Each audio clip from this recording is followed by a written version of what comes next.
Alors Nicolas, dama lay rassurer tout de suite. C'est pas la jeunesse qui est en crise, c'est la société qui est en crise. Ah, c'est la société elle-même. Jeunesse bi nag dafa nekk benn composante ci société bi. Sunu borom dogal nag mu nekk mooy jeunesse mooy composante bi gën a vivante. Bi ëpp énergie. Bi ëpp xadar. Bi deretam gën a tàng. Bi gën a am yaakaar ak bi gën a soxla it. Xam nga xale bi dafay nekk dans le temps de l'insouciance. Mag mi it xëy na jàpp na ne il est au crépuscule de sa vie. Enjeu bi bareetul. Waaye ki toll ci yaakaar nag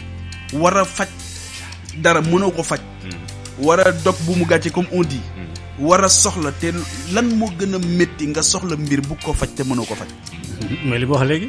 ngay xëy voilà. lan moo gën a métti loolu. c'est-à-dire que peut-être que ñun on n'a pas ce sentiment. parce que yàlla ñuy suturaal. alhamdulilah.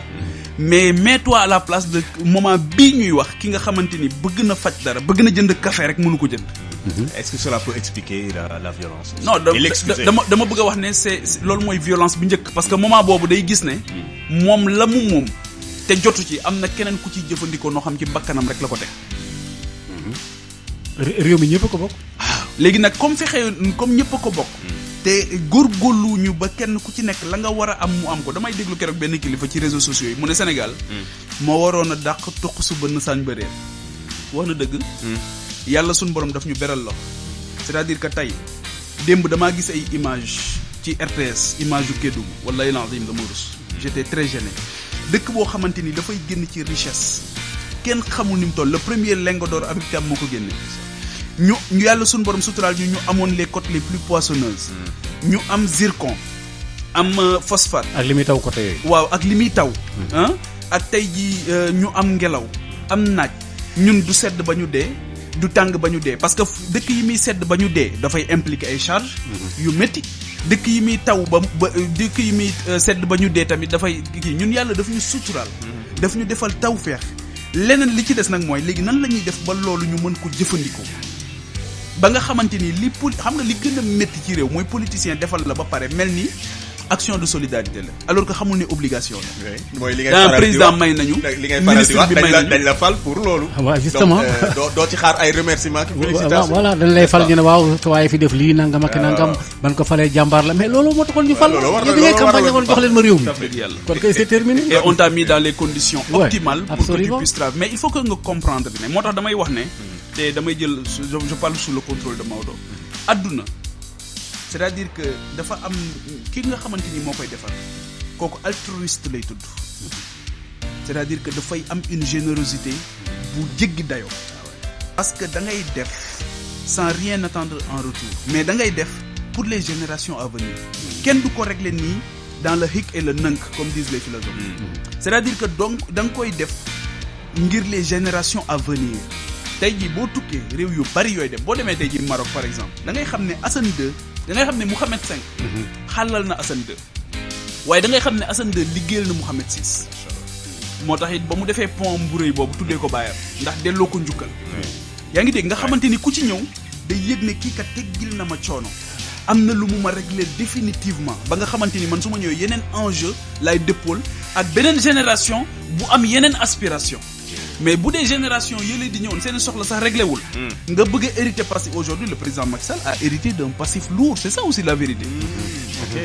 c'est vrai a hérité d'un passif extrêmement lourd boo xamante ni Wade moo ko waroon régler Wade aussi a hérité d'un passif lourd boo xamante ni Diouf moo ko waroon régler imaginez su fekkoon Diouf defar na ay tali kon Wade su ñëwee ci leneen lay ne imaginez bu Wade defaroon ay tali peut-être kon Macky Sall tey ci ay train lay ne ñu fexe ba mais tey xoolal li gën a métti mooy ba tey jii Sénégal et puis tout le monde est tombé dans le panneau tey jii ñëpp dañoo jàpp ne Kolda dafa sori Tamba dafa sori dañ naan sax Fongolimbi dafa sori mais sëñ bi nous sommes sur 196 000 kilomètres carrés fenn soriwul en réalité seulement c'est-à-dire que dañoo am benn fatalité boo xamante ni dañoo jàpp ne dafa alors que soriwul ça su ne ma ne Dakar n'est pas le Sénégal n'est-ce pas ba pare fenn soriwul c'est-à-dire que aujourd'hui fan ngay daw normalement tey jii ci train boo xamante ni di nga daw 6 heures de temps wala 10 heures de temps amul c'est peut-être l'objectif à travers également mu initier ak train yi war a ñëw ak loolu nag waa Dakar nag waa Dakar de ñoom ils ont la part belle c'est-à-dire que moi je suis un militant de la décentralisation et aujourd'hui on a le BRT à Dakar on a l'AIBD à Dakar on a le TER à Dakar mais on a tout à Dakar Tu vas me dire parce que tu vas me dire que 25% de la population sénégalaise est à Dakar. Mais cela n'explique rien. La question fondamentale, moi, pourquoi tout le monde est à Dakar? Mais parce que tout est à Dakar. C'est leur réflexe colonialiste bi la woon. Même train yi fi ñu doon dem c'était pour des raisons purement commerciales ba nga xamante ni ñoom dinañ mën a acheminer seen matériel ak seen matière première convenablement. Mais il faut changer totalement de paradigme et d'approche. am yërmande aussi ci askan bi. n'est-ce pas Pape Djibril Fall jërëjëf Oustaz Maodo Faye boobee jamono ñuy wax ne jeunesse bi ak tolluwaayam ak violence bi mbir yi di faral di àndal et cetera suñu politique yi ñoom yeneen a leen yitteel ñu nga jëm ci ay élections locales. D'ailleurs maa ngi lire benn article ci suba bu intéressant également ci Sud Quotidien bu ma ubbee kii bi ma lire lii utilisation des moyens et biens publics par des candidats au local cette vieille tare de la démocratie sénégalaise très intéressant parce que lu yoo xam ne la moyen public la ñi nga xam ne dañu war a dem élection di ko utiliser pour seeni soxla muy lu doy waar maanaam jamono bii ñu toll gars yi ñu ngi ci ay élections locales te jaral na leen lu ne. oui mais justement loolu dafay delluwaat ci taar yi ngay wax léegi nii parce que loolu dañ ko hérité également ci suñu chef d'état yi nga xam ne ñoo fi jàlloon. muy Senghor muy Diouf muy yeneen. parce que ñëpp bu ndee dañoo dem ci lamb ji dañoo war a déparé à chance égale nga xam ne ñun ñëpp dañuy dem wuti ndax li ñuy wuti doomu réew mi koy wuti. yow nga mën a yore ay 4x4 mën a yore nangam mën a yore nangam alors que man soo deful nangam su ma dugul saret wala su ma warul welo du ma mën dem sama dëkkumaam pour campagne leen. te jumtukaay yi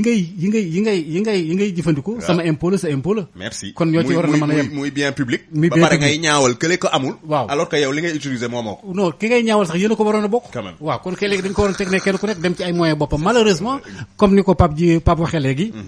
xam nga colon bi dafa naan suñu yuur yi bi nga xamee ne ci loolu la ñuy demee ci koppar yi mu fi bàyyi ci école bi mu fi bàyyi ci manière bi nga xamee ne tudd na léegi Jules Ferry yi nga xam ne moom daanaka ay laïcité ak yooyu la moo nekkoon ci bopp bi séparé kii nangam ak nangam léegi nag yooyu dafa dem ba nga xam ne njort d'ailleurs notre constitution là bii nii bokk na ci charte yi képp koo xam ne ki mën a wax français doo jiite réew mi loolu du apartheid te pourtant aw làkk la woo xam ne wii moom sax làkk yu jugewul ci réew mi par exemple tey amuloo benn diplôme mënoo wax tubaab mënoo dara bul jëpp xanaa leneen mais présidence moom mënoo jiite réew mi il faut que loolu moom nga maîtriser ko wala nga ndax officiellement c'est vrai moom mooy jàllale loolu mais mënoon nañoo xoolaat toogaat waxtaan ba nga xamee ne parce que chef d'état pratiquement il est au sommet il est ci kaw la nekk quoi yu bari dañ la koy defal ak yu demee noonu mais loolu liggéey bu yàgg la bu xóot nag ak fi réew mi toll nii xam nga ci jamonoy code de la famille par exemple code de la famille en 72 bi nga xamee ne ñu ngi ko fiy créé yu demee noonu am na ay rëq-rëq yoo xam ni mu ngi ci woon am na yuñ ci bàyyi mu xaw cee lang ba léegi nii mi ngi fi waaw gis nga ma jox la benn exemple am na yoo xam ni tey buñ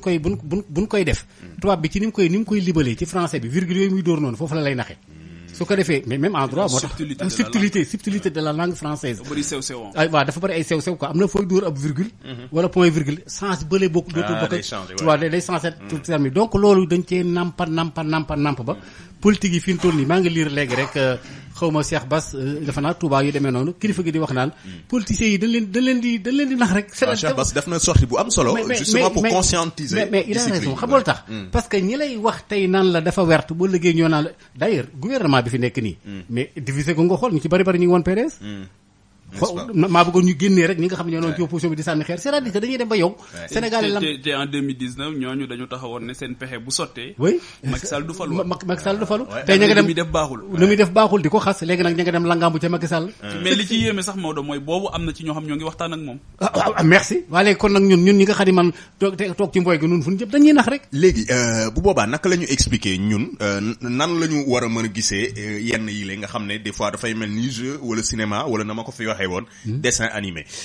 ñu dem ay jamono ñu ne poste premier ministre waratul exister dañ koy éliminer ñu dem ba jëmmi jamono ñu ne finalement poste bi soxla nañu ko parce que lii ak lii indil ñoo yeneen xeetu explication ñu dem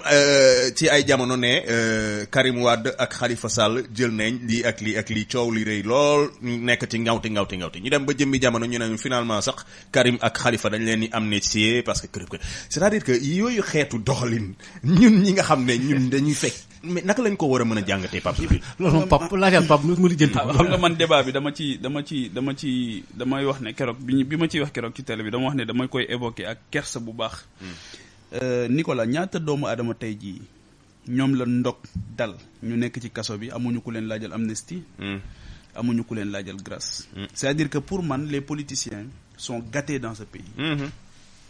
ñoom daal ñoo am possibilité bu ñu leen tëjee ñu yóbbu leen pavillon spécial. ñoom ñoo am possibilité ñu dugal leen dans des conditions yu am solo. ñoom ñoo am possibilité ñu génn leen kaso négocier leen ñu jël si leen aéroport avec un avion privé. ñoom ñoo am possibilité aussi am na sax benn jour ku ne ma est-ce que sax yenn saa yi am na ci ñoo xamante ni dañuy nekk prison mais ils continuent de baptiser. Bon bref li ma bëgg a wax rek mooy que ne il faut que ñu comprendre que ne réew équité ak justice sociale moom moo ko yor. sinon day am ay problème sinon loolu aussi mooy yee xolu nit ñi. parce que tey jii li nga wax yëpp mooy épisode yi nga évoqué nii. ça montre tout simplement que y a un tout politique qui prend le dessus sur li ñu nga xamante ni tey jii moo waroon a nekk le tout économique wala le tout éducation wala yeneen aspects yi nga xam dañu am solo mais y a un tout politique bi nga xam mooy inhiber les énergies inhiber aussi toutes ces ambitions là yi nga xamante ni réew daf ko war a am.